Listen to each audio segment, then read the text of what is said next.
അപ്പൊ അളിയൻ കാര്യമൊന്നും അറിഞ്ഞില്ലേ? ഇല്ല. എന്നാൽ ഇനി ഞാനത് പറയാം, ആരും ഞെട്ടരുത്. വാഹനാപകടത്തിൽ 3-ാം തവണയും നോട്ടീസ് അവഗണിച്ചതോടെ നടൻ സുരാജ് വെഞ്ഞാറമൂടിന്റെ ലൈസൻസ് സസ്പെൻഡ് ചെയ്യാൻ മോട്ടോർ വാഹന വകുപ്പ് തീരുമാനിച്ചു. എന്ത് പറ്റിയടാ? ചായ നെറുകന്തലേ കയറി ബ്ലോക്ക് ആയതാ.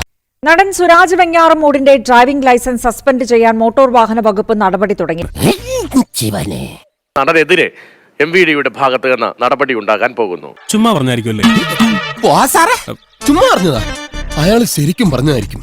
2-ാം തവണയും 3-ാം തവണയും നോട്ടീസ് അയച്ചു. എങ്കിലും യാതൊരു പ്രതികരണവും സുരാജ് വെഞ്ഞാറമൂടിന്റെ ഭാഗത്തു നിന്ന് ഉണ്ടായില്ല. ഇതൊരു കോമ്പറ്റീഷൻ ആയിട്ടല്ലാത്തോണ്ട് ഞമ്മക്ക് ഗപ്പൊന്നും കിട്ടിയില്ല എന്ന് മാത്രം. ജൂലൈ 29 രാത്രിയിലാണ് ഈ അപകടം ഉണ്ടാവുന്നത്. അയ്യോ, ഓർമ്മിപ്പിക്കല്ലേ പൊന്നെ. വാഹനമിടിച്ച് പരിക്കേൽപ്പിച്ചതിന് IPC 338 പ്രകാരമാണ് പാലാരിവട്ടം പോലീസ് സുരാജിനെതിരെ കേസെടുത്തിട്ടുള്ളത്. ചോര കണ്ട അറപ്പുമാറിയവനാ ഞാൻ. സെൻട്രൽ ജയില് എനിക്ക് ചിൽഡ്രൻസ് പാർക്ക് പോലെയാ.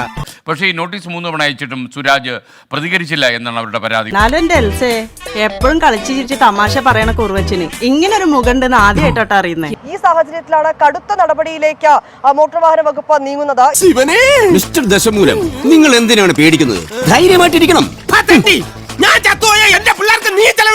നടനെതിരെ MVDയുടെ ഭാഗത്ത് നിന്ന് നടപടി ഉണ്ടാകാൻ പോകുന്നു.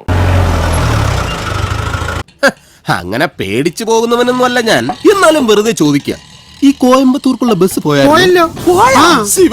സൂപ്പർ താരങ്ങൾക്ക് ബാധകമല്ല എന്ന് വെഹിക്കിൾ ആക്ടിലൊന്നും പറഞ്ഞിട്ടില്ല. പറയുന്നതൊന്ന് പ്രവർത്തിക്കുന്ന വേറൊന്നും.